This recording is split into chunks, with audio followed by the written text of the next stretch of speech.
السلام عليكم ورحمة الله وبركاته حبايبي طلبة الصف السادس الإعدادي. ده فيديو سريع هنشرح فيه إن شاء الله نظرا لطلباتنا الأكسدة والاختزال. الأكسدة والاختزال عشان أعرف مفهومها ده وأفهمه كويس جدا عندي مفهومين اتنين، واحد تقليدي واحد إلكتروني أو حديث. التقليدي مثلا هنربطه، هو أصلا مربوط بالأكسجين والهيدروجين. الأكسجين والهيدروجين عامل زي عملة معدنية كده، لها ملك ولها كتابة. لها ملك ولها كتاب. لو فوق مثلا الملك يبقى تحت الايه الكتابه، او لو فوق الصوره يبقى تحت الايه الكتاب، ولو فوق الكتابه يبقى تحت الايه الصوره. يبقى تعرف واحد التاني اوتوماتيك تعرفه على طول، يعني لو ده موجود يبقى التاني مش موجود، لو دي فوق تبقى التانية تحت. لو فرقه كره قدم مثلا كسبت يبقى الفرقه اللي قدامها خسرت، فهي كده. بس انا هعلقه بايه؟ بحاجه واحده بس. عندنا اكسجين وهيدروجين. اكسجين وهيدروجين انا هربطه بالاكسجين. انا نصيحتي انا علمه بالاكسجين وخلاص وسيبك من الهيدروجين. ازاي؟ قال لك الاكسجين اكسده. كلمه اكسجين من اسمها اكسجين، اكسيد، اكسده. يبقى اكسجين موجود تبقى اكسده، مش موجود تبقى اختزال. تمام كده؟ اكسجين موجود حصل زياده فيه وموجود اكسده، مش موجود تبقى اختزال. ناخد مثال مثلا ونطبق عليه الكلام ده. على سبيل المثال بيقول لي ايه؟ H2 زائد CuO سهم عليه حراره او تسخين بيدينا H2O زائد الCO. ايه اللي حصل هنا؟ ابص الاقي الهيدروجين كان داخل H2، خرج H2O، يعني كان داخل هيدروجين بس خد اكسجين. خد ايه؟ اكسجين. يبقى اكتسب اكسجين، وزياده الاكسجين اكسده. زياده الاكسجين اكسده، زياده الاكسجين اكسده. تمام كده؟ يبقى الهيدروجين كان داخل فاضي، خد الايه؟ خد الاكسجين، انتزع الاكسجين، يبقى معاه اكسجين، حصل له زياده في الاكسجين يبقى اكسده. طب على النقيض الناحيه الثانيه، في حد اتاخد منه الاكسجين اللي هو السي او، كان داخل معاه اصلا واتاخد منه طلع سي او. يبقى السي او اكسيد النحاس كان داخل باكسجين، خرج من غير الاكسجين، يبقى الاكسجين نقص عنده، فقده. يبقى فقد الاكسجين اختزال.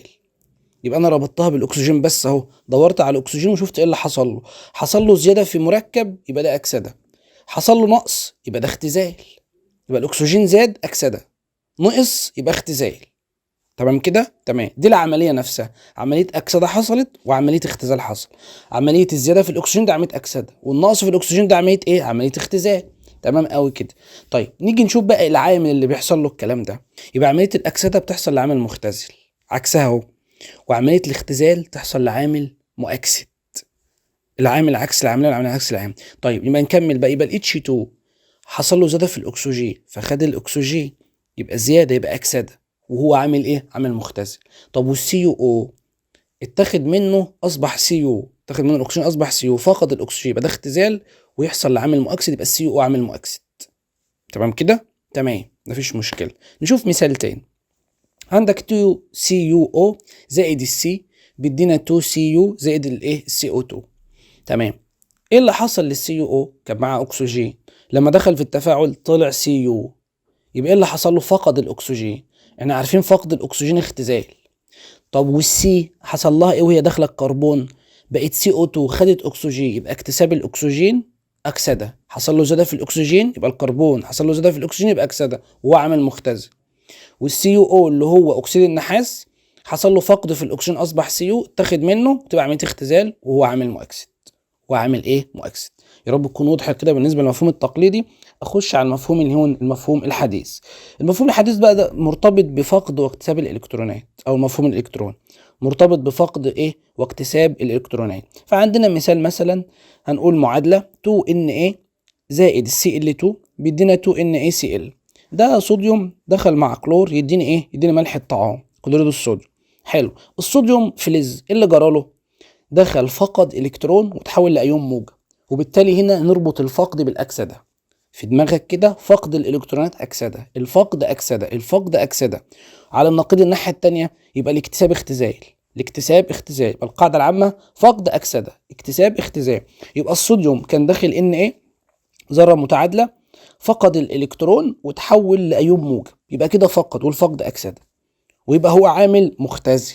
طيب السي ال اللي هو الكلور كان داخل ذره، خرج سي ال سالب، وبالتالي هنا بقى ايون، يبقى اكتسب خلاص، والاكتساب اختزال، ويبقى الكلور ايه؟